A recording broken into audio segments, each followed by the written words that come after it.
자, 여러분 고개 드시고 반갑습니다. 예, 박수 한번 쳐주는 거 아닙니까? 자, 반갑습니다.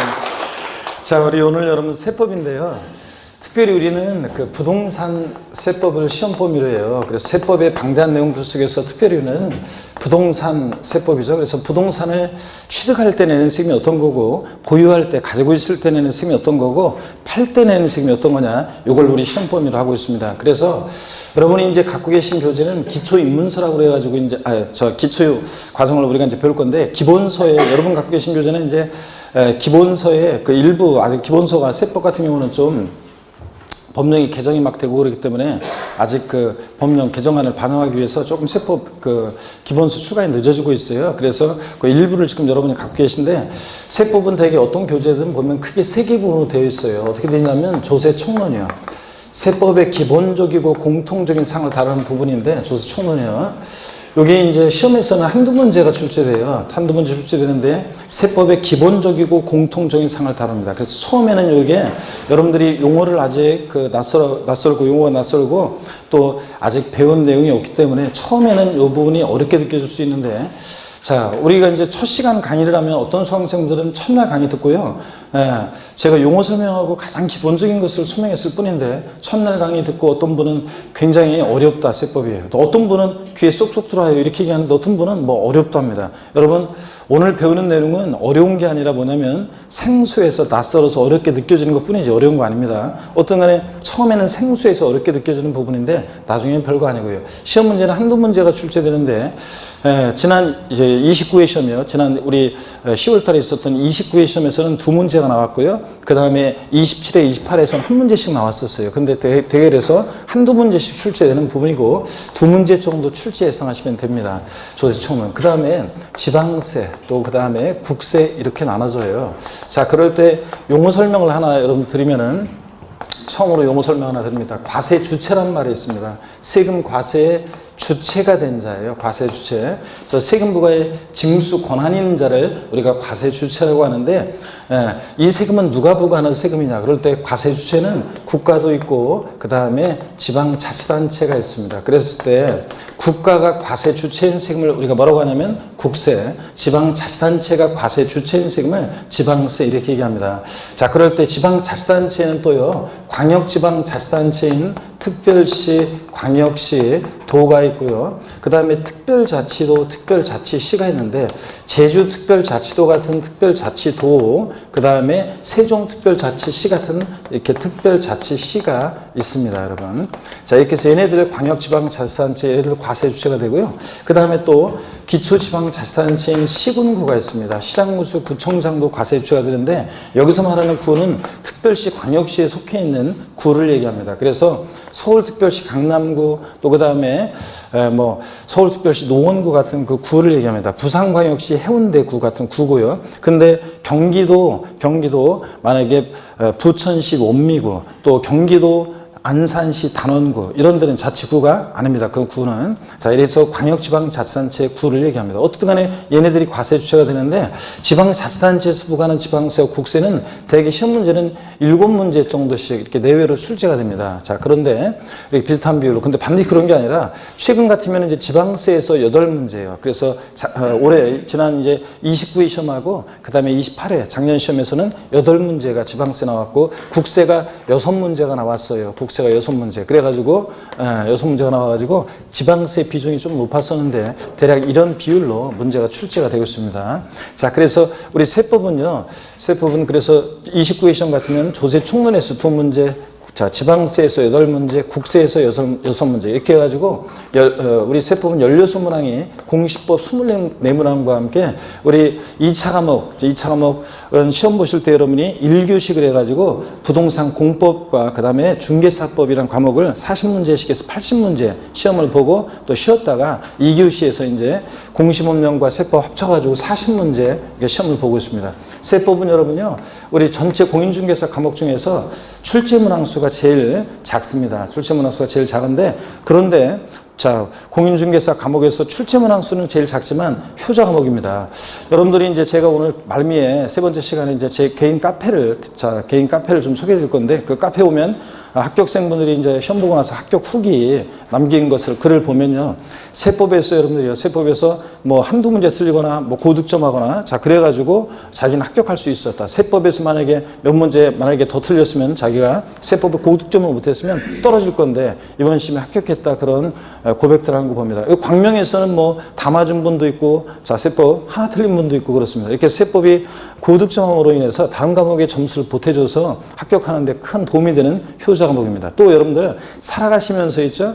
중개 실무에 이제 합격해서 나갔다 그러면 손님들이 고객들이 제일 어떤 걸 관심 있어 합니까? 어떤 걸 제일 많이 물어봐요? 세금이요. 세금에 관한 것을 제일 많이 물어보고 또 그다음에 여러분들이 살아가면서도 두고두고 도움이 되는 그런 과목입니다. 그래서 제가 뭐 몇 년 전에 제 그 인척 얘기를 해드렸는데 제가 그 친척 중에 어떤 분이 몇 년 전에 있죠. 저한테 만약에 어떤 부동산을 팔기 전에 5분만 상담받았으면 8천 몇백만 원 세금을 안 내도 되는데 이미 자 팔고 나서 세무서에서 8천 몇백만 원 세금 내라는 안내문이 나오니까 그냥 그때 당황해가지고 그냥 허여허여 달려와가지고 저한테 그 뭐 이렇게 어떻게 이제 되는 거냐 그래서 세금 뭐 절세할 수 있는 방법이 없냐 물어보는데 이미 팔고 나서 물어봤기 때문에 소용이 없었어요. 만약에 팔기 전에 5분만 저한테 상담을 받았으면 8천 몇백만 원 세금을 안 내도 되는데 자 내게 되는 그런 결과를 보게 됩니다. 그래서 세법은 여러분들이 공부하실 때도 두고두고 이렇게 물출세무낭수 작아도 도움이 되는 효자 과목이고 또 그 다음에 여러분들이 또 살아가시면서도 실무에서도 두고두고 도움이 되는 그런 과목이니까 여러분 세법을 소홀히 하면 안 되겠습니다. 그렇죠 여러분들? 그래서 시간 있을 때 세법은 미리미리 이렇게 수업 시간에 자 충실히 듣고 그 다음에 조금씩만 여러분들이 관심을 갖고 조금씩만 공부해 두시면 나중에 여러분들이 또 다른 과목 공부할 때 훨씬 더 편안하게 공부할 수 있게 됩니다. 그래서 세법은 그런 과목이라는 걸 좀 말씀을 드리고요. 또 혹시 이 가운데 이제 요즘은 11월 달에 나오시는 분들은 물론 대부분 이제 처음 공인중개사 공부하시는 분들이죠. 여러분들 제가 보니까 지금 몇몇 분들의 눈빛은 지금 생전 처음 공부하는 거죠. 공인중개사? 그죠? 본인. 뭐 또 옆에 물어봤는데 거기서 대답하시고 그래. 본인 그렇죠? 지금 막 동공이 엄청 확장돼 있어가지고 여러분들 뒤에 저 면 앞자리는 안 보이죠? 눈을 지금 동그랗게 뜨고 지금 지금 뭐 어리버리 하는데 저 표현이 좀 그렇네. 어리버리가 아니라 어리둥절 하는데 어리둥절하고 있는데 근데 여러분 보세요. 근데 제가 오늘 지금 첫 시간은 지금 그럼 어려운 거 뭐 강의하는 것이 아니라 그냥 우리 시험에서 중요한 세금들을 좀 제가 소개하려고 하고 있습니다. 자, 그럼 여러분 보세요. 그냥 편하게 한번 오리엔테이션이니까 들어보세요. 그래서 우리 시험에서 이제 중요한 세금들 제가 잠깐 소개할 건데 자, 그 전에 혹시 이제 이분처럼 이게 처음 이렇게 완전히 지금 딱 보면 얼굴에 쓰여 있어요. 몇몇 분들은 지금 완전 나는 공인중개사 처음이다 이게 씌어 있고 그런데 11월 달에는 뭐 되게 이제 처음 공부하는 분들이 나오고 2학년 소위 말해서 올해 이제 시험을 봤던 그런 분들은 아직 11월 달에는 나오지 않는 경우가 대부분인데 이제 나중에 이제 1월 달 되면 좀 나오시고 그러는데 요즘은 또 보면 11월 달에도 인강으로 공부하다가 이렇게 오시는 분들도 있고 그런데 혹시 이제 앞으로 또 여러분들 인강으로 공부하시는 분들 또 그다음에 여러분들 중에 올해 세법 때문에 만약에 어려움을 겪었거나 세법 때문에 또 혹시 점수 안 나와서 힘들게 공부했거나 망했었거나 그런 분들은 제가 이제 1년 동안 함께 공부하면서 여러분들이요 반드시 30회 시험에서 내년에 실전에서 세법은 제가 구원을 해 드리도록 하겠습니다. 여러분 뭐 여러분들 그렇지 아이고 참. 우리 강명이 그래도 조금 박자가 조금 늦긴 하지만 그래도 센스가 있으시네. 다른 곳에서는 제가 그 지난주에랑 쭉 했더니 강의를 하면서 지난주에 강의한 곳에 했더니 자 구원해 드리겠습니다 그랬는데도 그냥 뭐 구원하던가 말던가 그냥 뭐 나하고 관계없다 뭐 이런 표정으로 가만히 앉아 계신 분들이 계셨는데 자 그래서 제가 그랬었는데 뒤늦게 이제 박수를 치고 그랬는데 우리 강명은 그래도 조금 그래도 센스가 있으신 것 같습니다. 역시 좋습니다. 자, 여러분 하여튼 제가 구원을 해 드리도록 합니다. 그래서 편하게 여러분들이 중간에는 뭐 점수가 안 나오고 또 어려움을 또 겪고 그럴 수도 있어요. 근데 공부하다 보면 과정에서. 그렇지만 막판에 이제 우리가 이제 막판에 또 제가 세 번째 시간에 1년 어떻게 강의할지 소개해 드리겠지만 1년을 끝까지 함께 하시면 마지막 실전에서는 반드시 좋은 점수 나올 수 있도록 제가 구원해 드리고 자, 도와드리도록 하겠습니다, 여러분. 자, 그래서 하여튼 여러분 근데 이런 게 있어요. 여러분 그 교회 다니시는 분들 구원을 받으려면 뭐가 있어야 됩니까, 여러분? 믿음이 있어야죠, 여러분. 믿음이. 그래서 믿음이 있어야 되는데 자기 자신에 대한 믿음도 중요합니다. 여러분 공부하다 보면 본인을 못 믿어요. 본인을 못 믿고 공부하다 보면 질에 이제 자기가 지쳐가지고 이렇게 공부한다고 좀 했는데 모의고사 점수는 안 나오고 점수가 안 올라가고 그러면 자기 자신한테 실망해가지고 중간에 포기하는 경우가 있습니다. 근데 여러분요, 자, 공부는 이 중개사 시험은 누구나 합격할 수 있는 시험이에요. 자, 그렇지만 물론 아무나 합격할 수 있는 시험은 아니고요. 이게 이제 일정한 공부 양을 채우지 않으면 제 아무리 어떤 사람이 와도 합격할 수 없는 시험이에요. 그래서 여러분들이 그 과정이 힘든데 그 과정에서 좌절하지 말고 끝까지 버텨내시면 합격하는 시험입니다. 제가 이번 그 29회 시험 전에도 그랬는데 9월달, 10월달, 내년에 이제 9월달, 10월달이 돼서 세법 시간에 남아있는 그 얼굴에 80%가 합격합니다, 여러분들. 남아있는 얼굴에. 자, 그러면 합격률이 높아요, 낮아요? 굉장히 높잖아요, 80%니까. 자, 그런데 사실은요, 그 중간에 다 이미 다 탈락합니다. 그 중간에 이미 오는 속에서, 아유, 이 공부는 내가 할 게 아닌가 보다 해서 탈락하고, 그 다음에 또 어떤 일이 사정이 생겨서 탈락하고, 또 어떤 분들은 또 1, 2차 다 하다가 2차 또 포기하고 1차만 하겠다고 또 내년에 다시 봬요 그러면서 또 2차 포기하는 분들이 있고, 그래서 결국은 마지막에 9, 10월 달에 남아있는 세법 시간에 남아있는 그 얼굴에 80%가 합격합니다, 여러분들. 그래서 여러분들이 중개사 시험은 끝까지 버텨내는 게 중요합니다. 그래서 본인에 대한 믿음을 갖고 난 끝까지 하면 어떻든 간에 막판이라도 자, 바짝 봐가지고 무조건 합격해내겠다. 이런 본인에 대한 그 믿음이 중요하고요. 또 그 다음에 저희들에 대한 믿음이 중요합니다. 제가 특히 여러분을 세법 구원해드리겠다 이렇게 약속했는데 중간에 의심하는 분들이 있어요. 점수가 안 나오면은 본인을 탓해야 되는데 저희들한테 의심의 눈초리를 보면서 이렇게 의심을 하는 분들이 계시는데 제가 반드시 실전에서 구원해준다. 이런 믿음을 갖고 하시면 되겠습니다. 그래서 그러면 반드시 본인에 대한 믿음과 저희들에 대한 믿음을 갖고 공부하시면 반드시 30회 시험에서는 합격할 수 있습니다, 여러분들. 자, 그 다음에 우리 지방세하고 국세에는 많은 세금들이 있어요. 근데 우리 시험에서 중요한 세금들을 제가 한번 소개해 드리도록 하겠습니다. 제가 맨날 요맘때 중요한 세금들을 소개할 때 어떤 사람들의 스토리를 통해 소개하는데 갑과 을이라는 사람이 있어요. 어떤 부동산을 갑과 을이 매매해요. 우리가 흔히 여러분 매매한다 그러면 보세요. 두 사람 만나서 계약금을 치르고 중도금을 치르고요. 또 잔금을 치르고 또 소유권 이전 등기하는 과정을 거치잖아요. 흔히 이렇게 매매할 때 이렇게 거래 과정을 거치죠. 자, 그래서 이렇게 거래 과정을 거치는데 매수인 을에 대한 어떤 사람의 스토리를 통해서 좀 소개하려고 합니다. 제가요, 제 동창 여자의 어떤 애 스토리를 통해서 좀 소개하려고 하는데, 제가 몇 년 전에 이제 저희 동창들, 어렸을 때 살았던 저 초등학교 그 동창, 남녀 그 동창들을 아주 오랜 시간이 흘러가지고 있죠. 그 몇 년 전에 다시 만나게 됐어요. 그래서 어떤 누가 이제 주동을 해가지고 연락들을 해가지고 이렇게 만나게 됐는데, 처음으로 제가 이제 그 제 동창들을 만나게 되는, 그래서 남자 동창들은 그 20살 이후에도 몇 번 본 애들이 있는데, 특히 여자 동창 애들은 한 번도 그 이후로 본 적이 없는 애들이에요. 그런데 그러다 보니까 처음 그 모이기로 한 그 약속 장소에 가는데요, 마음이 막 설레이더라고요. 그 다들 어떻게 지내왔고 어떻게 변했을까 궁금해가지고. 근데 제가 약속 장소 어떤 음식점에 이제 가가지고요, 사람들이 많아가지고 막 두리번거리면서 찾고 있는데, 저 어떤 아줌마가 오더니 있죠, 제 손을 딱 잡으면서 있죠, 반갑다 친구야. 그러는데 딱 보니까 웬 아줌마예요. 웬 진짜 아줌마가 제 손을 잡고 반갑다고 막 그러는데, 가만히 얼굴을 보니까 얼굴에 그 낯익은 그런 모습이 있더라고요. 그래서 어렸을 때, 자, 여러분 보세요. 우리가 그런 속설이 있잖아요. 첫사랑은 다시 만나지 말아라. 그런 속설이 있잖아요. 제가 그 여동 동창들을 만나고 나서 절실히 느낀 게 그거예요. 첫사랑은 다시 만나면 안 되겠구나. 자, 여러분. 그 어렸을 때 그 풋풋한 그 모습들은 어디 가고, 맨 진짜 아줌마들이 돼 있어가지고, 야, 진짜 곱게 늙은 애들도 있지만 대부분은 그냥 완전히 아줌마들이 돼가지고, 야, 그냥 제가 그랬습니다. 어떠간에 저희들이 지금 계속 만나고 있어요. 그런데 아직까지도 못 만나고 있는 제 동창 여자 한 애가 있는데, 걔 어떤 애였냐면, 그 당시 어렸을 때 다른 여자 동창들, 여동들은 있죠?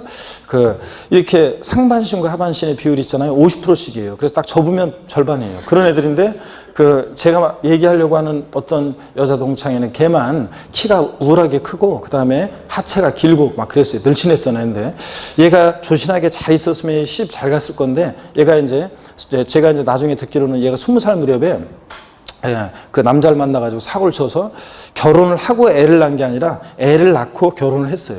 그러다 보니까 이제 어린 시절에 어려워가지고 이렇게 이제 애를 낳고 막 그러다 보니까 고생을 많이 했다. 그런 얘기를 들었습니다. 그래서 고생을 많이 했는데, 그러다가 얘 신랑이 있죠. 얘 신랑이 동대문 쪽에서 의류 관련한 그런 쪽에서 일했었는데, 처음에는 이제 좀 일 배우면서 이렇게 하다가 이제 거기서 돈을 벌기 시작했어요. 자, 그래서 고생하다가 집안을 드디어 삽니다. 그러다 보니까 이 남편이 네가 고생 많이 했으니까 이 집은 네 명의로 해라. 그래서 이 을려 명의로 부동산을 이제 사게 되는데요. 계약금, 중도금, 잔금을 치렀어요. 매도인과 거래하면서. 근데 소유권 이전 등기는 아직 안 돼 있어요. 자, 이럴 때 등기 이전은 안 됐지만 잔금을 치렀을 때 이 을은요, 이 부동산을 사실상 취득했다 이렇게 봐요. 사실상 취득했다고. 자, 그래가지고 이 취득자 을에게 부과하는 세금이 있는데 이 부동산이 만약에 4억짜리 부동산이다 그러면요, 네가 4억짜리 부동산을 취득할 만큼의 조세를 부담할 수 있는 능력이 있겠구나. 그래가지고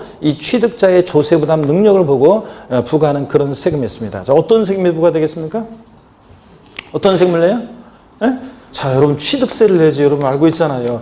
여러분이 잘 알고 있는 이 쉬운 걸 얘기를 제가 지금 어렵게 빙빙 돌려서 얘기하고 있죠? 이런 표현을 여러분들이 이제 공부하셔야 되는데, 보세요. 취득세라는 세금은요, 자, 등기 이전이 되지 않았어도 잔금을 치렀을 때, 사실상 취득했을 때, 자, 법에 열거된 대상 물건에 대해서 사실상 취득했을 때, 이 취득자의 조세 부담 능력을 보고 부과하는 그런 세금. 그게 뭐라고요? 취득세입니다. 또 그 다음에, 자, 이 을의 남편이 이제 요 집을 사고 돈을 좀 슬슬 벌기 시작해가지고요. 돈 이제 좀 될 것 같으니까 이제 사업을 확장하기 위해서 사업을 확장하려고 하는데, 그 확장하려다 보니까 돈이 필요해서 이 집을 담보로 해서 돈을 빌립니다. 은행에서. 그러면 저당권 설정 같은 걸 하겠죠? 저당권 설정 등기를 하면서, 또는 뭐 전세권 같은 거 설정 등기하면서 납부하는 그런 세금이 있습니다.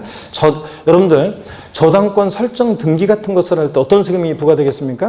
예? 등록? 예? 등록세라는 세금은 여러분들 흔히 아직까지도 여전히 등록세라고 하는데, 나중에 이제 우리가 배우겠지만, 등록세라는 세금은 2010년도까지 있었고 2011년도부터는 등록세라는 세금은 없어졌어요. 자, 어떤 세금이 부과되냐면 등록면허세라는 세금이 부과됩니다. 등록면허세. 자, 그리고 이제 등록면허세 부과되고요. 또 보세요. 이제 을이요, 이 을료가 보세요. 계약금, 중도금, 잔금을 치렀어요. 등기 이전 안 됐어도요, 어떤 특정한 날, 미리 말씀드리면 6월 1일 날을 기준으로 해서요, 봤을 때 6월 1일 날 봤더니 등기 전 안 됐어도, 자, 이 재산을 취득해서 지금 보유하고 있잖아요. 즉 무슨 얘기냐면, 계약금, 중도금, 잔금을 치르면 잔금 치름과 동시에 등기 전에 필요한 서류 넘겨받고 열세 받잖아요. 그러니까 사실상 취득했다고 보고, 또 이 재산을 사실상 을이 매수인이 소유하고 있잖아요. 그럴 때 등기 전 안 됐어도 재산을 사실상 소유하는 경우에 그 어떤 재산 보유에 대해서 매년 그 반복해서 부과되는 그런 세금이 있습니다. 어떤 세금 부과되겠습니까? 예? 예, 그렇습니다. 아이고, 여러분, 재산세 맞습니다. 그래서 재산세를 냅니다. 재산세를. 자, 그 다음에 또 보세요. 재산세가 부과되고. 또 근데 이제 진짜 대박이 났어요. 동대문에서. 그래서 대박이 나가지고 집을 막 삽니다. 이제. 집을 막 더 삽니다. 그러다 보면 여러분 보세요. 부부도 따로따로 개인별로 따져가지고 개인별로 봐서 자, 개인별로 전국에 있는 주택이면 주택 가격을, 또는 토지 가격을 합쳐봅니다. 그랬더니 법에서 정해진 일정 기준 금액을 초과할 때 있죠? 고액의 부동산 보유자에게 부과하는 그런 세금이 있습니다. 자, 여러분, 재산세 납부할 의무가 있는 사람. 자, 제가 과세 주체라고 아까 용어 설명드렸죠? 세금 부과의 징수 권한인 자. 상대되는 개념은 세금 납부할 의무가 있는 자, 납세 의무자예요. 그럴 때 재산세 납부할 의무가 있는 사람들 중에서 법에서 정해진 일정 기준 금액을 초과하는 고액의 부동산 보유자에게 부과하는 그런 세금이 있습니다. 어떤 세금 부과되겠습니까? 그렇지, 여러분들. 종합부동산세가 부과됩니다. 제가 종합부동산세를 소개할 때 항상 하는 얘기가 있어요. 여러분, 종합부동산세는 아무나 납부하는 세금이 아닙니다. 그렇죠, 여러분들? 대한민국에서 2% 정도 되는 사람만이 납부하는 세금이에요. 그래서 종부세를 낸다 그러면 자랑스럽게 여러분들 내세요. 이 가운데 광명시 이제 부동산 가격이 많이 오르고 그래가지고 종부세 혹시 대상자가 되는 분이 계시다 그러면 너무 억울하게 생각하지 말고, 이 광명시에서 종부세 내는 사람이 몇 사람이나 되겠어요? 그러니까 당당하게 여러분들 자랑스럽게 내시기 바랍니다. 제가 항상 종부세를 소개할 때 또 결혼 안 한 남녀, 미혼 남녀 수강생들한테, 결혼 안 했죠? 했어요? 아이고, 얼굴 한번 봐봐. 아이고, 진짜 미스 같아. 아이고, 진짜 제가 안 하는 사람은 확실히 알겠다. 우리 하늘색 스웨터 입은 그대 결혼 안 했죠? 그렇지. 결혼 안 했죠. 미혼이죠? 예. 자, 그래서 제가 항상 미혼 남녀 수강생들한테 얘기할 때 뭐라고 하냐면, 오빠를 사귀어 이제 사귀었는데 이 오빠가 다른 건 다 괜찮은데 성격도 좋고 뭐 똘똘하고 직장도 그렇고 다 괜찮은 것 같은데 키가 내가 원하는 사이즈에 좀 못 미쳐. 그래가지고 이 오빠는 결혼해야 되나 말아야 되나 고민될 때 물어봐. 오빠는 지금 혹시 종합부동산세네? 이렇게 물어봐. 그런데 갔더니 그 오빠가 이제 집에 가서 부모님한테 물어보더니 우리 종합부동산세 낸다는데? 그러면 눈 딱 감고 결혼해. 자, 그 다음에 제가 남자 수강생들한테 항상 미혼 남자 수강생들은 항상 얘기합니다. 사귀는데 얘가 다 괜찮은데 얘가 그냥 다른 건 다 괜찮은데 얘가 생긴 게 내 기준에 좀 못 미쳐. 그래서 결혼해야 되나 말아야 되나 고민이 될 때 제가 물어보라고 합니다. 혹시 니네 집은 종부세 내냐? 그래서 물어봤는데 갖다 부모님한테 물어보더니 오빠 우리 종부세 낸다는데? 그러면은 눈 딱 감고 결혼해라. 제가 그런 얘기합니다. 처갓집이 중산층 이상이라는 얘기잖아요. 종부세를 낸다는 것은. 그러면은 그 집에 만약에 자녀 관계가 어떻게 되는지 모르지만 내가 사귀는 여자애가 외동딸이면 금상첨화고 딸 둘이 있거나 하여튼 요즘은 애들 많이 안 낳잖아요. 한둘이잖아요. 그러다 보니까 어떻든 간에 그 재산 어차피 보험 하나 제대로 들어놓은 거잖아요. 자, 그래서 장인어른 장모님 돌아가시면 아니면 내가 어려울 때 처갓집에서 뭔가 옮고 있잖아요. 그러니까 하여튼 웬만한 보험 든 것보다 훨씬 더 괜찮은 그런 겁니다. 그래서 여러분들 그래서 무조건 제가 결혼하라 그런 얘기예요. 근데 제가 어떤 곳에서는 제가 있죠? 아까처럼 이렇게 그런 식으로 얘기를 했어요. 자, 키가 좀 원하는 사이즈가 좀 안 되더라도 종부세 내면 그냥 결혼하라 그랬더니 어떤 수강생이죠? 싫대요. 그래서 38살 먹은 그 미혼 여성 수강생인데 38살 싫대요 자기는. 그래서 왜 싫냐고 그랬더니 돈은 살아가면서 벌 수 있는데 키는 늘릴 수 없기 때문에 자기는 키 작은 남자는 아주 딱 질색이래요. 그래서 자기는 재벌이어도 싫대요 자기는. 그래가지고 내가 속으로 그런 생각했어요. 에이 그러니까 너는 시집을 못 가지. 제가 그 생각했는데요. 하여튼 여러분 종합부동산세 그런 세금입니다. 또 여러분 보세요. 아까 저기 보면 매도인 갑이 있잖아요. 자, 아까 매도인 갑은 보세요. 매수인으로부터 매도인 갑은 계약금, 중도금, 잔금을 받았어요. 근데 등기 이전은 아직 안 됐어요. 자, 그래도 등기 전 안 해줬어도 잔금을 매수인으로부터 받았을 때 이 매도인 갑은요, 이 부동산을 을에게 사실상 양도했다 이렇게 봐요. 사실상 양도했다. 이렇게 해가지고 이 양도자에게 부과되는 세금이 있습니다. 여러분, 우리 같은 자연인 개인이 소득이 발생했을 때 어떤 세금이 부과되겠습니까? 소득세예요. 법인이 소득 발생하면 어떤 세금이 부과돼? 법인세. 그겁니다. 그래서 우리 같은 자연인 개인이, 여기 보세요. 우리 같은 자연인 개인이 소득 발생했을 때 소득세가 부과되는데, 특별히 부동산 등을 양도해서 발생하는 양도소득에 대한 소득세를 우리가 흔히 양도소득세 이렇게 얘기합니다. 양도소득세 부과되고요. 또 그 다음에 제가 요번에도 이제 시험 봐서 이제 합격하는 어떤 수강생이 있어요. 제가 공인중개사가 돼서 어떤 꿈이 있느냐, 이제 앞으로. 그랬더니 여태까지는 이제 공인중개사가 되는 게 꿈이었대요. 공인중개사가 됐으니까 어떤 꿈이 이제 있냐. 그랬더니 이제 돈을 많이 벌어가지고 건물주 되는 게 꿈이래요. 그리고 자기는 딸이 있는데 자기는 나중에 사위 볼 때 건물주 아닌 애들한테는 절대 자기 딸 안 주대요. 그래가지고 그런 얘기하는 수강생이 있었는데, 여러분, 자, 보세요. 이제 을려가 있잖아요. 돈이 이제 벌었어요. 그래서 집을 여러 채 샀죠. 그러면 이제 자기가 사는 집도 있고, 또 자기가 안 사는 집들은 누구한테 빌려주겠죠? 대여. 부동산을 대여해서, 임대해서 발생하는 소득에 대해서 우리 같은 개인은 이제 종합소득세가 부과됩니다. 우리 같은 개인은 부동산 임대업을 통한 소득에 대해서는 종합소득세 부과돼요. 자, 그러면 여러분 보세요. 제가 우리 시험에서 중요한 세금들을 다 소개해 드렸습니다. 이따가 보겠지만 우리 지방세하고 국세는 많은 세금들이 있는데, 그 중에서 우리 시험은 자, 제가 열거한 얘네들 중심으로 출제가 됩니다. 자, 그러면 얘네들 출제 비중 같은 것을 좀 말씀을 좀 드려볼게요. 자, 여기 보시면 이 취득세라는 세금은 지방자치단체에서 부과하는데, 그 중에서도 특별시, 광역시, 도가 과세 주체가 되는 세금입니다. 취득세는 내면 결국 어디로 가느냐, 이 세금이 특광도로 갑니다. 취득세는 누가 과세권자가 되느냐, 특별시, 광역시, 도가 과세권자가 되고요. 그 다음에 등록면허세는 특별시, 광역시가 있는 곳에서는 구가, 도가 있는 곳에서는 도가 과세 주체인 그런 세금입니다. 그래서 여러분 보세요. 우리가 취득세 등록면허세를 흔히 도세라고 해요. 도세. 시군이 아니라 도세예요. 경기도 광명시 그러면 취득세나 등록면허세는 광명시로 가지 않고 어디로 갑니까? 경기도로 가는 그런 세금입니다. 자, 근데 특별시 광역시에 있어서는 취득세는 특별시 광역시가 과세 주체가 됩니다. 특별시 광역시가. 자, 근데 등록면허세는 특별시 광역시에서는 자치구가 과세 주체가 됩니다. 그래서 서울특별시, 강남구 그러면 자, 취득세는 서울특별시로 가지만 등록면허세는 서울특별시가 아니라 어디로? 강남구로 가는 그런 세금입니다. 그래서 구가 과세 주체가 됩니다. 구세고 도세입니다. 구도가. 자, 시험에서 또 이렇게 나온 적도 있어요. 최근에. 다음 중 특별시세인 조세가 아닌 것은, 그래서 특별시세인 조세가 아닌 것, 그때 정답이 등록면허세였습니다. 얘는 특별시세가 아니고 광역시세가 아니라 보다 그 구세입니다. 속해 있는 구가 과세 주체가 됩니다. 또 재산세는요, 여러분, 재산세는 자, 시장군수 구청장이 부과하는 그런 세금이에요. 시군구가 과세 주체가 됩니다. 시장군수 구청장이. 그래서 우리가 흔히 재산세를 뭐라고 하냐면 우리가 흔히 시군세 이렇게 얘기합니다. 재산세는 시군구가 과세 주체가 됩니다. 경기도 성남시 그러면 성남시가 과세 주체가 되는 세금이고요. 그죠? 경기도 만약에 양평군 그러면 양평군이, 그 다음에 또 이렇게 서울특별시 강남구 그러면 구가 과세 주체인 그런 세금입니다. 시군구세입니다. 그래서 얘네들을 우리가 뭐라고 하냐면 지방자치단체에서 부과하니까 지방세라고 하고, 지방세에는 많은 세금들이 있어요. 그런 11개 세금들이 있는데 그 중에서 우리 시험은 자, 취득세, 등록면허세, 재산세를 중심으로 시험 문제가 출제되고 있습니다.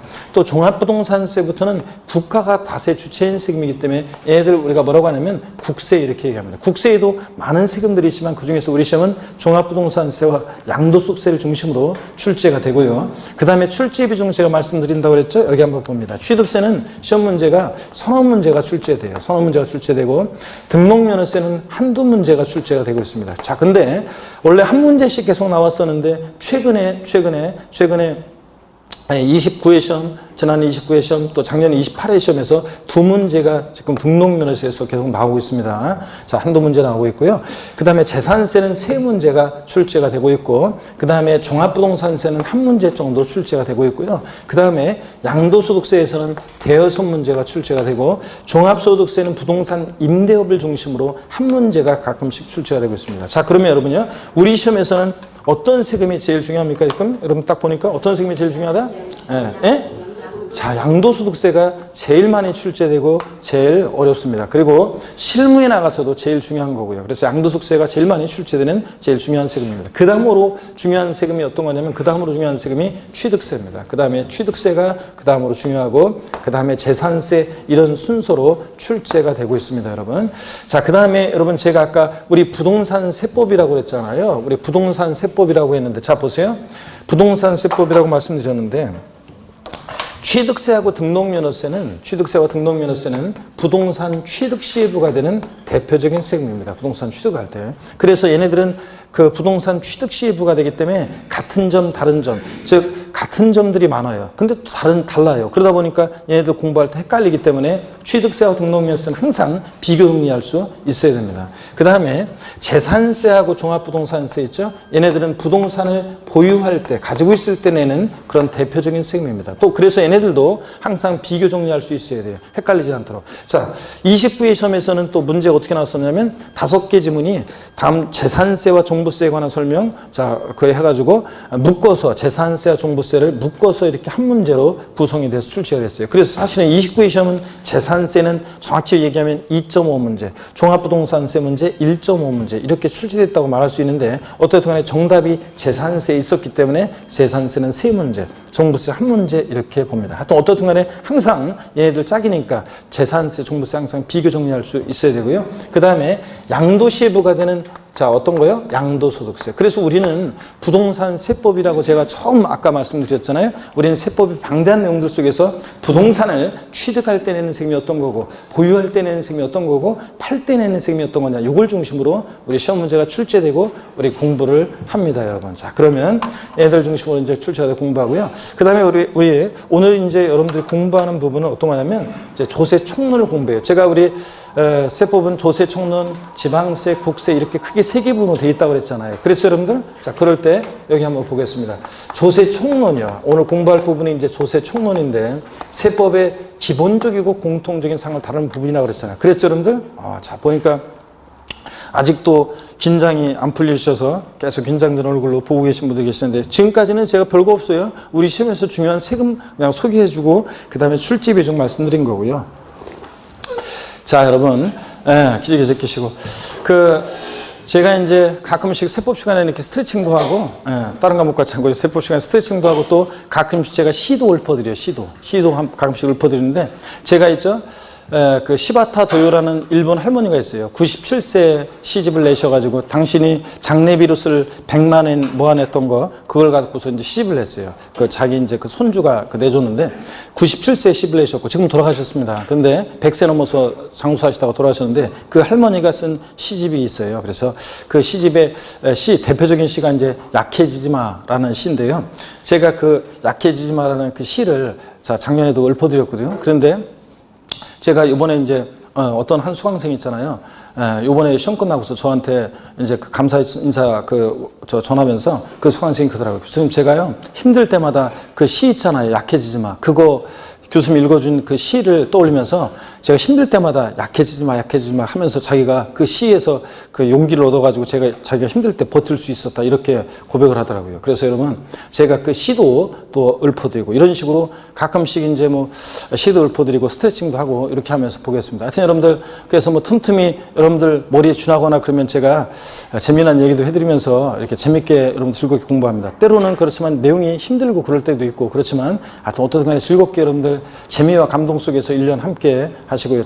하여튼 여러분, 제가 이따 말미에 다시 한번 다짐하겠지만 절대 이 처음 마음을 변하지 말고, 여러분 중간에 포기하지 말고 탈락하지 말고, 이렇게 처음에는 이렇게 막 초롱초롱한 눈빛으로, 지금 오늘 보니까 여러분들 눈빛 보니까 오늘도 올해 광명에서 또 합격들 많이 했는데 또 여러분 보니까 합격 진짜 많이 할 것 같아요. 보니까 내년에 더. 근데 눈빛들이 초롱초롱 하셔가지고, 근데 이 눈빛이 이제 내년 4월달, 5월달 되면 이제 눈빛이 이제 이게 또 변한단 말이지, 이게. 그렇게 되면. 그래서 하여튼 변하지 말고, 이 첫 마음 변하지 말고 끝까지 여러분들 함께 하시길 당부드리고요. 자, 그 다음에 보세요. 여러분, 조세 총론 이제 볼 건데, 시험 문제는 아까 제가 한두 문제가 출제되는 부분이라고 그랬잖아요. 근데 두 문제 정도가 출제되는 부분으로 생각하시면 되고요. 어떤 것들을 통해서 공부하느냐. 조세 총론은 세법의 기본적이고 공통적인 사항을 다루는 부분인데, 이 조세 총론이요. 어떤 것들을 공부하냐면 조세의를 공부합니다. 조세란 게 어떤 거냐, 조세의요. 또 그 다음에 또 조세의 분류. 세금을 이렇게 저렇게 분류해요. 처음에는 용어가 낯설고 세금들을 아직 잘 모르기 때문에 이게 어렵게 느껴질 수도 있지만 나중에 공부하고 나면 별거 아닙니다. 조세의 분류는 시험에 출제가 되는 그런 부분입니다. 시험에서 출제가 되고요. 조세의 분류. 자, 그 다음에 또 그 다음에 여기를 봅니다. 징수 방법이요. 이 세금은 어떻게 징수가 되느냐. 징수 방법이라는 게 있어요. 여러분, 어떤 세금은 있잖아요. 가만히 있으면 세금을 내라고 납세 고지서가 날라옵니다. 근데 어떤 세금은 가만히 있으면 안 돼요. 우리가 자진해서 세금을 계산해서 계산된 세금을 과세권자한테 신고하고 납부해야 되는 그런 세금이 있습니다. 자, 그래서 이 세금은 어떻게 징수되느냐. 이게 중요하고요. 직접적으로, 간접적으로. 또 가산세, 그런 의무를 불성실하거나 세금을 안 내거나 그러면 가산세나 가산금에 관한 제재를 받게 되는데, 이 가산세와 가산금 있잖아요. 이게 27회 시험 때 가산세에 관한 것이 독립범죄로 나왔고, 또 그 한 25회 시험인가 그때는 또 가산세와 상금을 묶어서 또 종합문제로 또 빡성 문제로 문제가 나온 적이 있어요. 어떤 간에 이렇게 최근에도 출제가 됐었지만 요번에 30회 시험 대비해서 2019년도에 법이 또 바뀌어요. 여기서 개정 내용이 있기 때문에 우리 세법은 개정세법이 항상 중요해요. 그에 바뀐 내용이 있죠? 그 개정 내용이 중요한데, 지난 29회 시험에서는 올해 2018년도 개정세법 3문제가 시험 문제가 출제됐습니다. 항상 그래서 개정 내용, 개정세법은 중요한데, 자, 30회 시험에서 여러분 보세요. 이 징수 방법, 가산세와 가산금에 관한 요 내용은 시험에 무조건 나옵니다, 여러분. 자, 여러분, 제가 있잖아요. 평상시 수업 시간에 있잖아요. 이건 시험에 올해 나옵니다. 나올 가능성이 굉장히 높습니다. 막 이런 식으로 얘기를 해드려요. 근데도 꼭 시험에 나올 것들을 분명히 다 얘기해 드리거든요. 그런데도 수강생들 보면 어떤 수강생들은 9, 10월 달 되잖아요. 늦여름 되면 꼭 저한테 와가지고 이제 9, 10월 막 들어가거나 그럴 때 저 8월 말 9월 초 되면 꼭 저한테 찾아와가지고 그래요. 교수님, 제가 그동안 1차 과목 공부하느라고 세법을 제대로 공부 못했거든요. 죄송한데 저기 이번에 시험에 나올 것만 좀 찍어주세요. 저한테 그런 분이 계시는데, 여러분요, 제가 평상시 수업 시간에 있잖아요. 올해 시험에 나옵니다. 이거 나올 가능성 높습니다. 다 얘기해 드려요. 조세 총론에서 있죠. 조세 총론에서 제가 29회 시험 전에 있잖아요. 시험에 나올 부분을 3개 부분을 제가 찍어 드렸어요. 그래서 이따가 이제 말씀드리겠지만 시험에 나올 부분 3개. 이거는 가끔씩 시험에 나오는 부분인데 올해 아니면 내년, 올해는 나올 가능성이 높다. 이런 식으로 해가지고 제가 3개 부분을 찍어 드렸어요. 시험에 나올 부분. 그랬는데 2개 부분에서 시험 문제가 나왔습니다. 별로 뭐 여러분들 뭐 감탄하지 않은 분위기인데, 자, 이런 게 얼마나 어려운 건지 여러분들이 그걸 모르시네요. 자, 여러분. 제가 시험에 나올 가능성이 올해는 높다. 가끔씩 시험에 나오는 건데, 아주 가끔씩 나오는 건데, 올해는 이게 시험에 나올 가능성이 높다라고 3개 부분을 찍어드렸는데, 그 중에서 2개 부분 그대로 나왔다니까요, 여러분들. 그러면은 이게 대단한 일이 안 대단한 일이에요? 대단한 일이지, 여러분들. 별로 그냥 지금 여기 공부 잘할 분들 몇몇 분들은 감탄하는데, 저 뒷동네 몇몇 분들은 지금 막 그러거나 말거나 지금 아직 감흥이 없다는 얘기인데, 아니, 농담입니다. 자, 여기 보세요. 어떻든 간에 제가 그렇게 제가 찍어드려요. 자, 이것도 그런 거예요. 자, 이것도 징수 방법, 가산세 화상매에 관한 것도 30회 시험에서 나올 가능성이 아주 높습니다, 여러분. 시험에 나옵니다. 잘 보셔야 되고. 또 보세요, 여러분들. 우리 세금 납부할 의무 있죠? 납세 의무라고 하는데, 세금 납부할 의무는 일정한 경우에 이게 성립을 하고요. 성립된 납세 의무는 확정이 되고요. 확정된 납세 의무는 이제 소멸하는 과정을 거친다고 해요. 우리가 다음 주에 배울 건데요. 자, 납세 의무는 일정한 경우에 성립하고 확정하고 소멸한다고 하는데, 그럴 때, 자, 여기 보세요. 소멸에 관한 부분이 28회 시험에서, 작년 28회 시험에서 시험 문제가 나왔어요.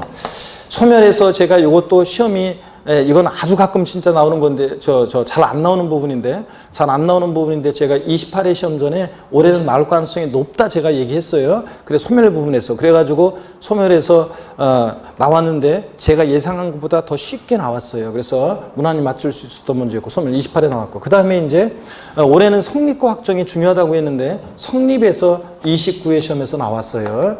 자, 그러면 여러분 보세요. 나왔어요. 그러면 이제, 성립 시기는 또 독립한 문제로 30회 시험에서 나올 가능성은 굉장히 낮아요. 자, 그래서 소멸도 이제 종합 문제 속에서 지문 한 줄 나올 수는 있고요. 근데 독립한 문제로 출제 가능성은 좀 낮고요. 어떤 게 중요하냐, 이제 확정이 중요합니다. 자, 그래서 이런 비중으로 해서 이제 성립, 확정, 소멸 볼 거고요. 그 다음에 또 뭡니다. 우리 국세나 지방세 있죠? 국세나 지방세 같은 세금은요, 세금. 조세 채권이라고도 하는데, 조세 채권, 세금은, 여기 봅니다, 여러분들. 국세나 지방세.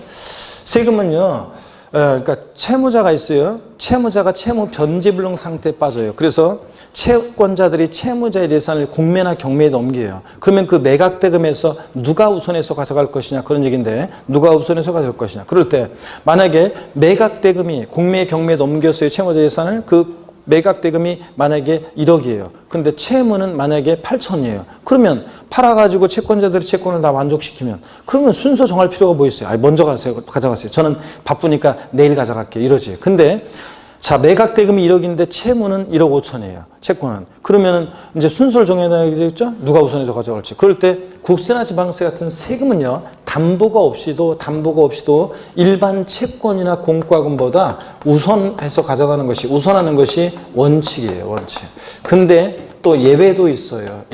국세 지방세보다 더 우선하는 예외도 있고요. 자, 이 부분도 제가 시험에서 이제 아주 가끔씩 나오는 부분인데, 29회 시험 나올 가능성이 높다고 했는데, 여기서 이제 29회 시험에서 나왔어요. 시험 문제가 나왔고. 그 다음에 또 봅니다. 또 그 외에는 이제 물론 이제 그 외에는 나머지 부분들은 이제 이런 것들이 있어요. 우리 유구한 공인중개사 역사 속에서 29회 시험이 치러졌는데, 자, 그랬을 때 그 시험 속에서요, 딱 한 번 시험에 나오고요, 그 다음에 안 나오는 것들이 있어요. 자, 그래서 그런 것들은 우리가 이제 나중에 제가 그 중에서 특별히 또 찍어가지고 나중에 우리가 슬쩍 이제 보도록 하겠습니다. 자, 그래서 그건 나중에 볼 일이고요. 자, 우리가 이제 공부는 이런 것들을 테마로 해서 일단 조세 총론을 우리가 대비를 합니다. 자, 그러면 먼저 교재 한번 드디어 이제 처음으로 교재를 한번 봅니다, 여러분. 자, 우리가 보시니까 2019 공인중개사 부동산 세법, 여러분들 자 보시니까 어디로 가시냐면 8페이지라고 되어 있죠? 8페이지. 자, 8페이지를 한번 봅니다. 8페이지 보니까 자, 조세 기초이론 그래서 국세기본법 및 지방세기본법 이렇게 되는데 우리가 국세기본법이라는 법이 있어요. 국세를 부과하는데 기본적이고 공통적인 상을 다루는 법입니다. 지방세기본법은 지방세를 부과하는데 기본적이고 공통적인 상을 다루는 법인데 이 법을 중심으로 해서 서술이 되어 있습니다. 먼저 자 보시니까 조세 제1절 조세 개념 해가지고 자 보시니까요 조세 정의가 나오고 있습니다. 조세란 게 도대체 뭐냐? 이거는 그냥 여러분들이 편하게 한번 보는 거예요. 줄 그을 필요가 없어요. 법령에 조세 정의가 규정이 되어 있으면 줄 그어야 되지만 학자들이 조세란 거 이런 거 아니냐 이렇게 얘기하는 거기 때문에 그냥 말하는 사람마다 좀씩 틀려요. 그래서 조세 정의는 그냥 읽어보는 겁니다. 조세란 국가 지자체가 필요한 일반 경비 및 특정 목적 경비를 조달하기 위해서 직접적 개별적 반대급부 없이 과세 요건, 세금을 과세하는 데 필요한 요건을 충족한 납세무자인 개인 또는 법인으로부터 강제적으로 걷어들이는 금전적 부담이다 이렇게 얘기합니다. 자, 그러면 이게 무슨 얘기냐? 자, 요 세 줄을 딱 풀어놓은 것이 조세의 특징이에요. 이 조세의 특징을 보면 더 금방 읽은 조세 정의를 잘 이해할 수 있게 되는데요. 먼저 양가로 1번 과세 주체는 국가 또는 지방자치단체이다. 그래서 조세를 부과할 수 있는 권한이 있는 자를 과세 주체라 하는데 그렇다고 그랬죠 아까 제가? 그럴 때 국가가 과세 주체인 주세를 뭐라고 하고? 국세라고 하고 지방자치단체가 과세 주체인 주세를 뭐라고 하고? 지방세라고 한다고 그랬습니다. 징수하는 주체가 국가나 지자체가 아니면 아무리 조세와 비슷해도 조세라고 할 수 없다. 그래서 공공단체나 공기업에 내는 공과금, 정기요금, 수도요금 등은 조세가 아니다. 여러분요, 제가 저희 부모님 근처에 제가 일부러 부모님이 굉장히 연로하셔요. 연로하시고 제가 5남이녀 7남매 중에 막내입니다. 그렇죠? 그래서 저희 부모님이 저를 계획이 없었었는데 제가 아주 늦게 태어났어요. 그래가지고 저희 부모님이 굉장히 연로하신데 그래서 부모님 옆에 제가 이제 일부러 저 부모님 근처에서 지나다니면서 잠깐씩이라도 얼굴 안색 살피고 그러려고 제가 이제 데서 살고 있습니다.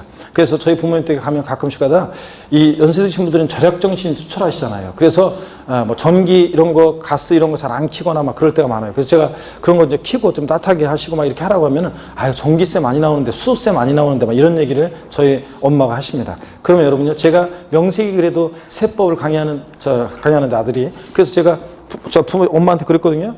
아니 국가나 지방자치단체에서 부과하는 게 조세고 그렇지 않은 데서 부과하는 이런 것들은 전기요금, 수도요금, 요금이라고 해야 된다. 세금이 아니다. 그랬더니 저희 엄마가 분명히 알았다고 했거든요. 근데 조금만 시간 또 지나면 또 전기세, 수도세 이렇게 얘기하고 계십니다. 어떡하네?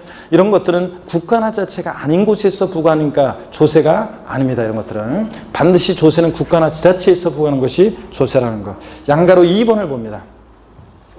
조세의 목적은 재정 수입을 확보하는 데 있다. 그래서 국가나 지자체가 조세를 부과하는 1차적인 목적은 재정 수입을 조달하기 위한 것이지만 여러분 돈이 있어야지 국가나 지자체가 일을 할 거 아니에요. 그죠? 재정 수입 조달 목적이 조세를 부과하는 가장 1차적이고 근원적인 목적입니다. 최근에는 근데 사회정책적, 경제정책적 목적으로 조세를 부과하는 기능이 증대되고 있다.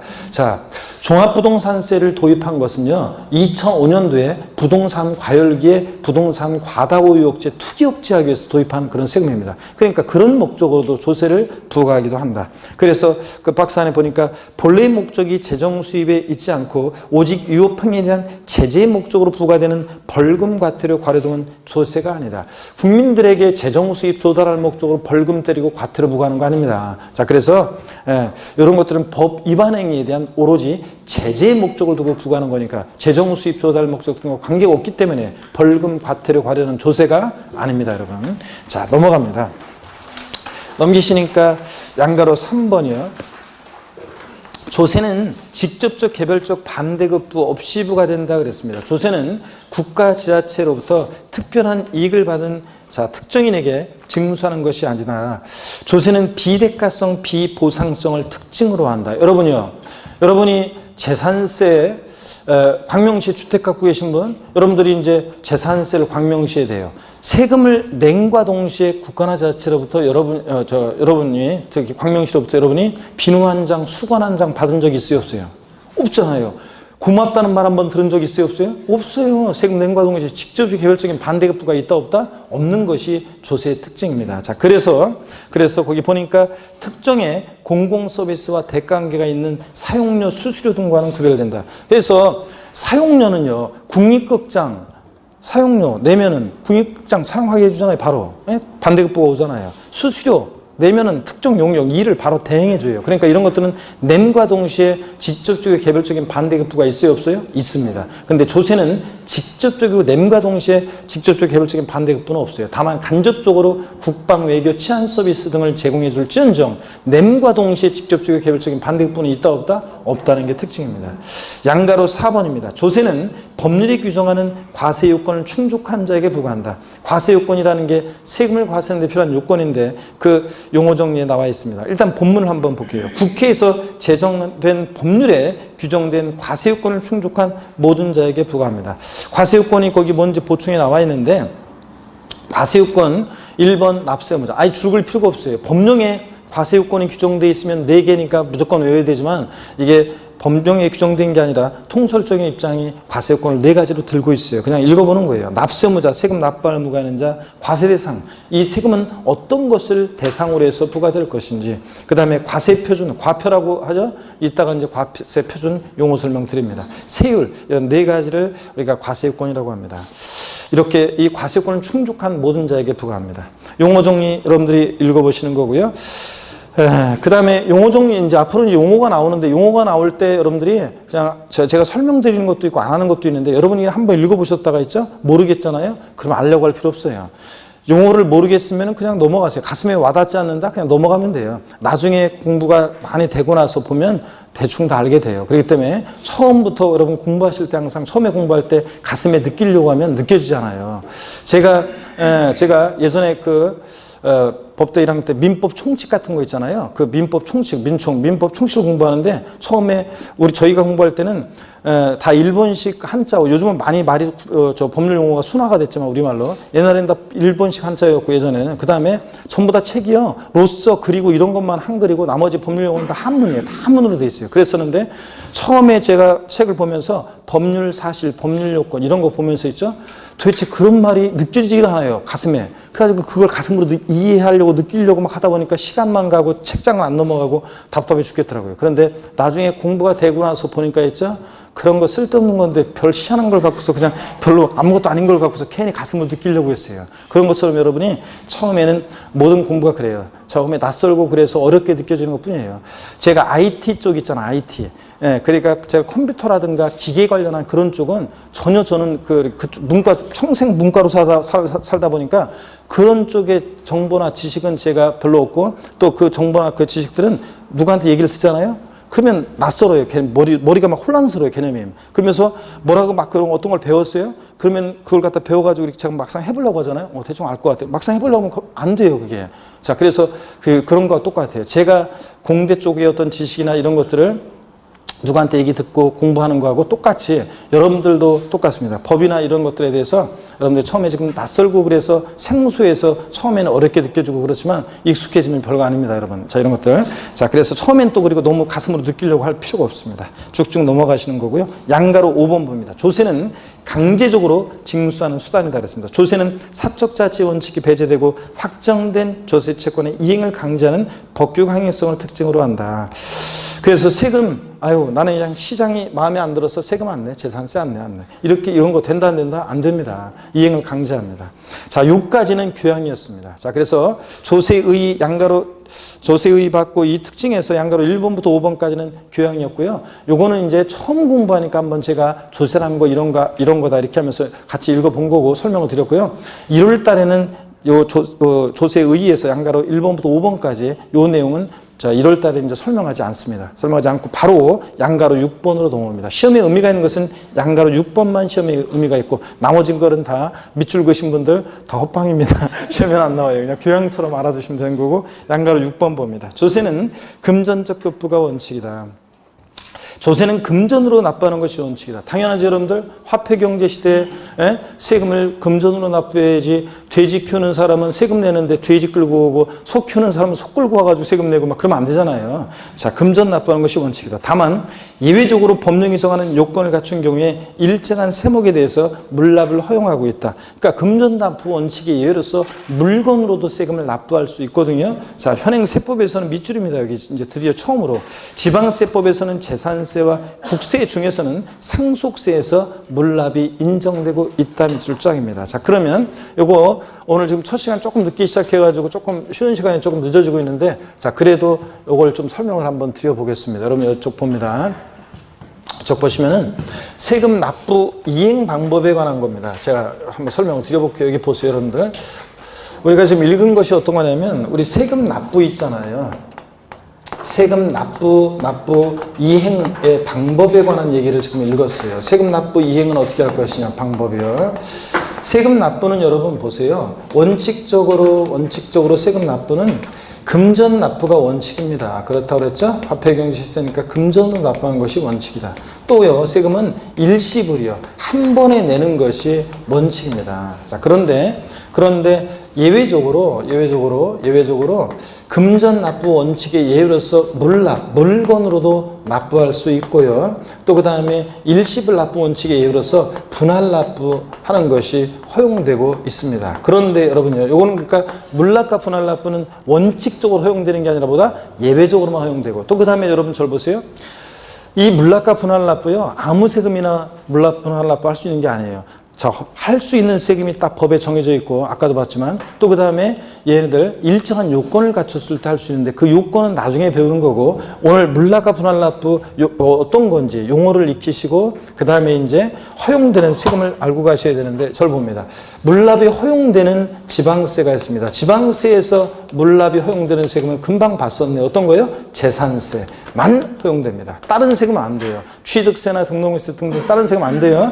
지방세에서 물납은 뭐만 허용된다? 재산세만 허용됩니다. 다른 건 안 되고, 국세에서는 물납은 금방 봤는데 어떤 거예요? 상속세라는 것만, 상속세만 물납이 허용되고 있습니다. 다른 세금은 안 되고요. 자, 분할 납부요. 분할 납부 허용되는 세금 보겠습니다. 지방세에서 분할 납부는 재산세가 역시 허용이 되고요. 그 다음에 국세에서는 보세요. 필기 좀 이따 하시고 이거 보세요. 국세에서는 분할 납부는 자, 종합부동산세 있죠? 줄여서 종부세, 종합부동산세 허용이 됩니다. 그 다음에 양도소득세 있죠? 양도소득세도 분할 납부는 허용됩니다. 양도세 분할 납부 허용되고요. 자, 그 다음에 시험에서 반드시 꼭 알고 있어야 되는 내용들을 지금 설명하고 있습니다. 그 다음에 또 상속세, 증여세, 얘네들 자 분할 납부 허용되고 있습니다. 또 법인세 등등 해가지고요. 이런 애들이 자 분할 납부가 허용되고 있습니다. 그러면 여러분 보세요. 보면서 대답합니다. 지방세법상 물납과 분할 납부가 모두 허용되는 조세를 고른 것은, 그러면 이제 그런 식으로 문제가 나와요. 그러면 물납과 분할 납부가 모두 허용되는 지방세 어떤 거 고르셔야 돼요? 재산세만 고르셔야죠. 물납과 분할 납부가 모두 허용되는 세금 어떤 거? 재산세만 그렇습니다. 재산세만. 자, 그 다음에 국세에서 물납과 분할 납부가 모두 허용되는 세금을 골라라. 그럼 뭘 고르셔야 돼? 상속세. 상속세가 국세에서는 물납과 분할 납부가 모두 허용되는 세금입니다, 여러분. 자, 그러면요. 자, 우리 시험에서 중요한 주요 세금으로 해가지고 다시 한번 제가 물납과 분할 납부 허용 여부를 다시 한번 정리해 드리겠습니다. 여러분 이거 보입니다. 자, 어떤 얘기냐면 물납과 분할 납부를 우리 주요 세금들로 우리 시험에서 중요한 5개 제가 소개해 드렸죠. 주요 세금들을 중심으로 소개를 해 드리면 이렇습니다. 여기 봅니다. 물납과 분할 납부요. 먼저 물납. 자, 물납. 취득세는 여러분요. 물납 허용되겠습니까? 허용되면 O 아니면 X요. 물납 허용돼요? X입니다. 자, 등록면허세는 물납 됩니까? X입니다. 재산세는, 자, 여기 재산세는 물납 허용됩니까? 네, 물납 허용돼요? 네. 자, 재산세 물납이 된다고 그랬습니다. 물납 되고요. 그 다음에 종합부동산세 물납 되겠습니까? 네? 우리 저기는 어젯밤에 무슨 일이 있었길래 오늘 시종일관 눈 감고 그냥 사과 같은 내 얼굴이 나고 있고, 아이고, 어젯밤에 뭐 했길래? 네? 눈을 뜨시고 오늘 소문 만나가지고 사람이 소문 만나면 저 사람은 어떤 사람일까 막 설레이고 막 그래서 나도 어젯밤에 새벽까지 일하면서도 광명 생각하면서 아유 올해 저 30회 시험 대회에서 어떤 분들이 아침 저 오늘 앉아 계실까 막 궁금해하는 마음으로 설레이는 마음으로 왔고 얼굴 보니까 아직까지도 설레이고 막 그런데 하여튼 몇 년 된 사이 마냥 그냥 벌써도 눈 감고 눈 뜨시고 봅니다. 종부세는 물납 5예요 X예요? X입니다. 자, 양도소득세는 물납 5예요 X예요? 예? 양도소득세 X입니다 여러분. 자 그러면 보세요. 분할납부요. 분할납부. 자 분할납부. 예, 취득세 분할납부 5예요 X예요? X입니다. 등록면허세 X요. 재산세 O고 종합부동산세 O 허용되고 양도소득세 허용됩니다. 그래서 자, 지방세법상 물납과 분할납부는 재산세만 허용되고 국세에서 종부세, 양도세는 물납은 안 되고 뭐만 된다? 분할납부만 허용됩니다. 아무리 시험에서 꼬셔도 넘어가면 안 돼요. 납부할 세액이 1천만 원 초과하는 경우에는 국내 소유자는 부동산으로 종합부동산세 문제에서 자 물납할 수 있다. X입니다. 종부세는 아무리 꼬셔도 넘어가면 안 돼. 양도세는 물납된다 안 된다? 안 된다. 이렇게 해서 여러분들 시험에 지금 중요한 의미가 있는 내용은 이 내용들 물납과 분할납부 허용 여부, 납부 이행 방법에 관한 이런 얘기들이 시험에서 지금 중요한 내용이에요. 이건 반드시 여러분들이 알고 있어야 됩니다. 한국처럼 꼭 반드시. 자, 그럼 이렇게 해서 제가 설명을 드렸고요. 그 다음에 이제 우리가 잠시 자, 그 교재 그 9페이지 그 용어 정리 쭉 나와 있고 그 다음에 읽어보시고 10페이지에 물납과 분할납부 허용되는 세목들 거기 나와 있으니까 반드시 여러분들이 10페이지 거기 물납과 분할납부 허용 세목 요약 정리 해놨죠 제가? 반드시 여러분들이 요걸 갖다가 별표시 해놓고 기억하고요.